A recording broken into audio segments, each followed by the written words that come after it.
fantastic surrogate, which is in essence a judge at a time in which families face difficult moments.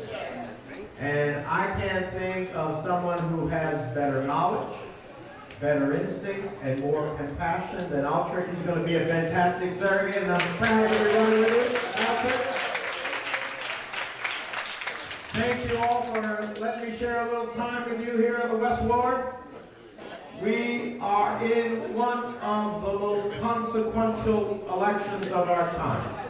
We have seen many, but this one is truly one of the most consequential elections of our time. And I'm not speaking about my election or my colleague Donald Payne, who is on the ballot as well for the House of Representatives for re-election, or another part of Newark, Albiel Series, who is representing parts of Newark.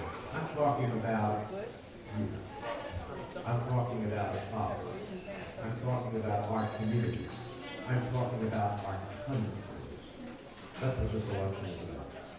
We have a president who seeks to divide us by who we are, what we look like, where we came from, or the color of our skin. We have a president who is the divider in chief versus the uniter in chief.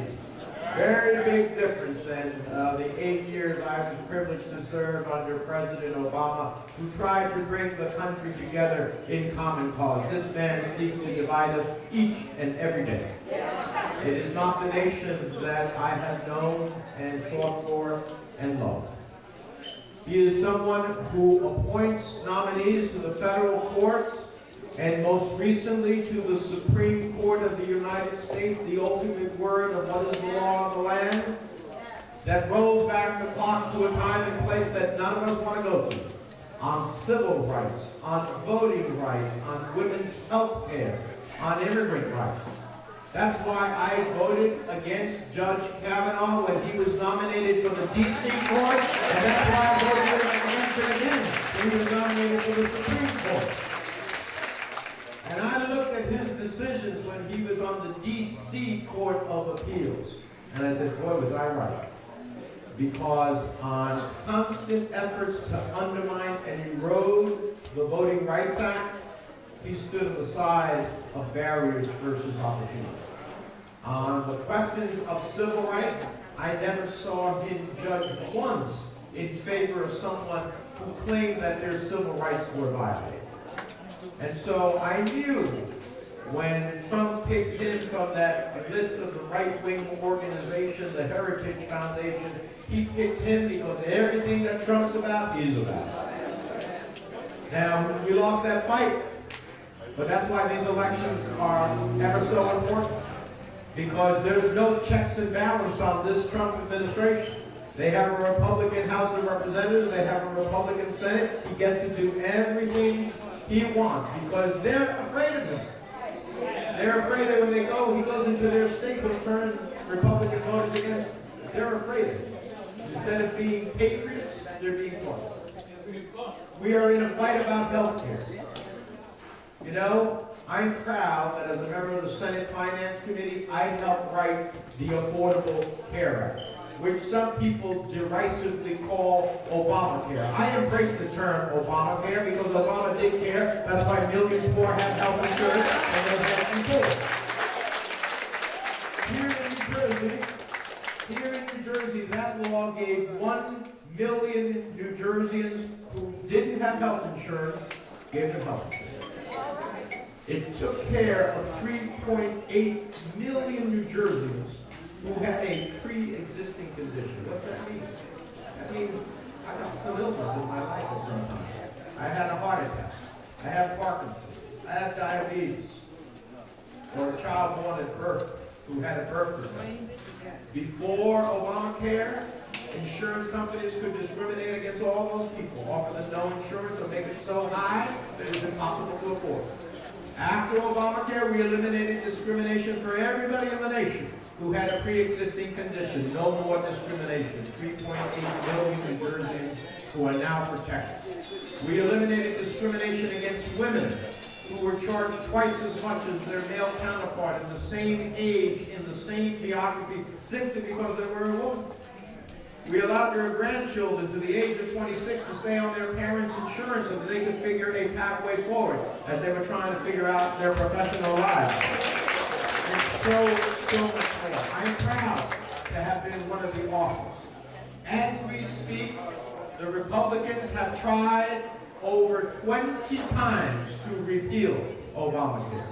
And as we speak, the Trump administration is in a federal court in Texas arguing that the Affordable Care Act is unconstitutional. Well, I think it's unconscionable to ultimately take away the rights of millions to have health insurance in the greatest country on the face of the earth. That's at play, in jeopardy, in this election. And then they went and gave $2 trillion with a T. Not even the Powerball's up that high. $2 trillion of tax cuts to whom? To the wealthiest people in the country, the top 1%, to the largest corporations in the country who did what? Took the money, put it in their pockets, bought back their stock, drove up the price of the stock, made them wealthy, didn't hire anybody, didn't increase the salaries of a worker, didn't do anything for our economy. And those $2 trillion were not paid for. So they took all of our collective money and gave it to the wealthiest, and then our children and our grandchildren are going to be stuck with that debt. What's the first thing that the Republican president of the Senate, Mitch McConnell, said 2 days ago? After these elections, if we contain the majority, we got to go after Medicare, Medicaid, Social Security, the entitlements. Well, why are they called entitlements? Because you work for them, you pay for them, you're entitled to them. That's why they're called entitlements.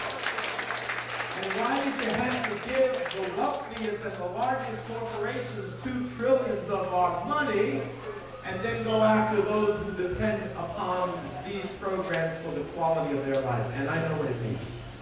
I grew up poor in a tenement in Union City. I'm the first in my family to go to college.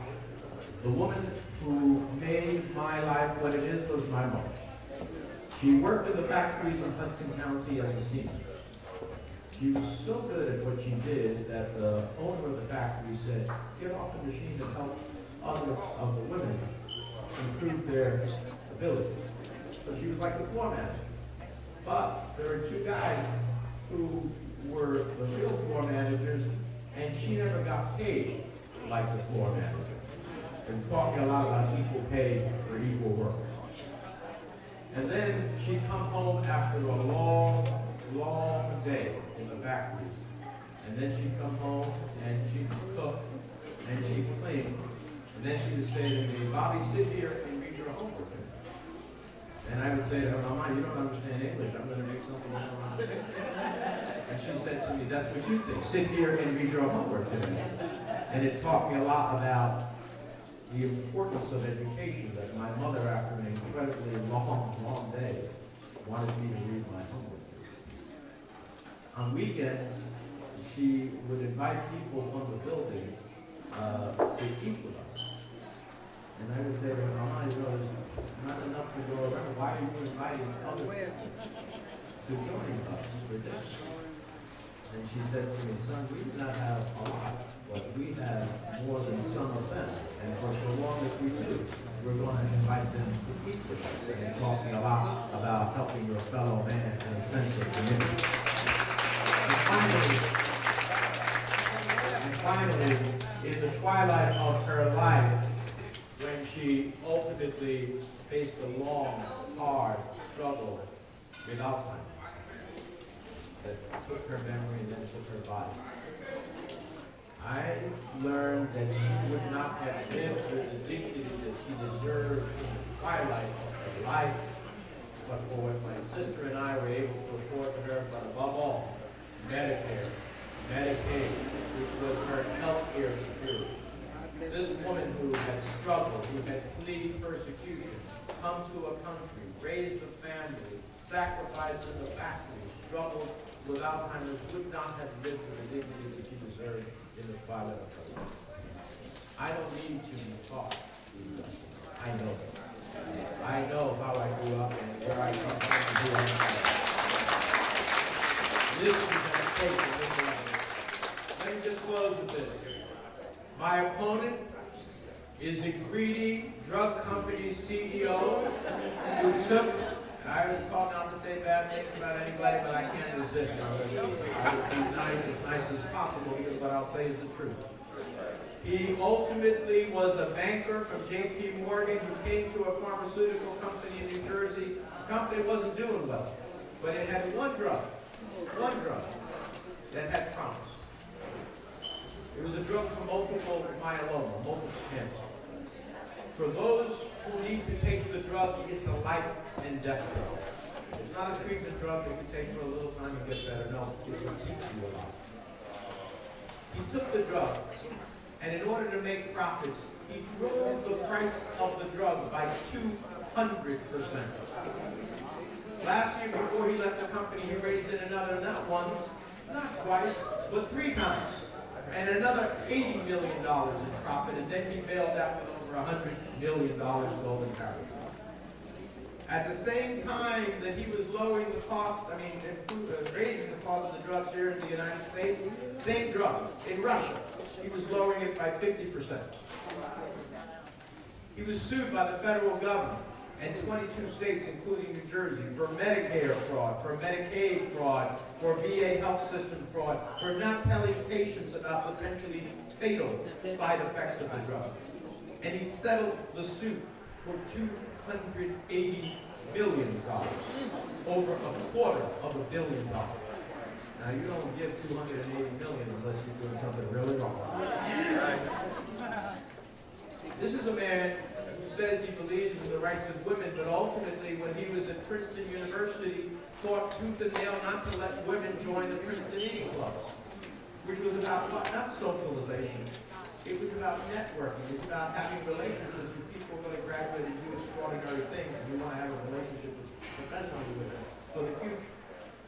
When the Supreme Court of New Jersey said, no, that's unconstitutional, this is discriminatory, he ultimately continued to fight in federal courts all the way to the Supreme Court of the United States, where he lost. And when he lost, he called the woman who did this a politically correct practice. All she wanted was equality of opportunity. This is a guy who gave $500,000 to the Heritage Foundation. I don't know if you've ever heard of them. They're a right-wing organization. All of those judges that Trump was going to pick from, that he picked Kavanaugh from, they were on the Heritage Foundation's list. The Heritage Foundation wants to ultimately overthrow Roe versus Wade, wants to end Obamacare, and ultimately continuously opposes voting rights and seeks more barriers to people able to vote. I don't give $500,000. I don't have $500,000, but I don't know if it's Powerball all that time. But ultimately, I don't give $500,000 if I had it to an organization that totally opposes everything I supposedly believe in. That's who's opposing.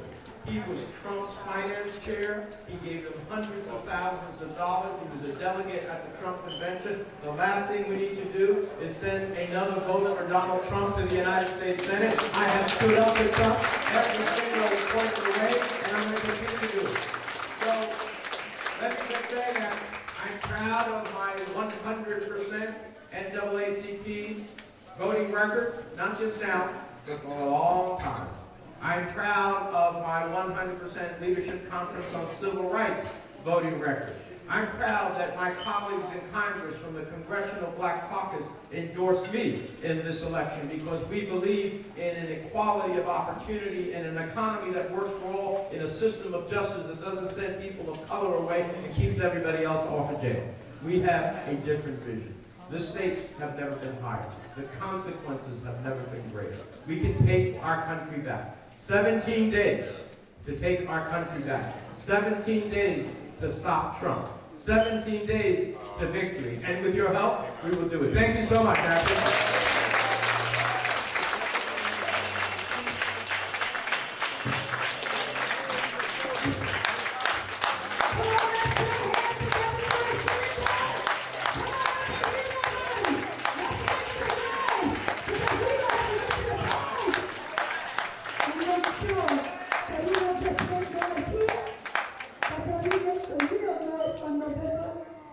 By re-electing our beloved citizen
continue to be before us to guide us, to lead us, to support us.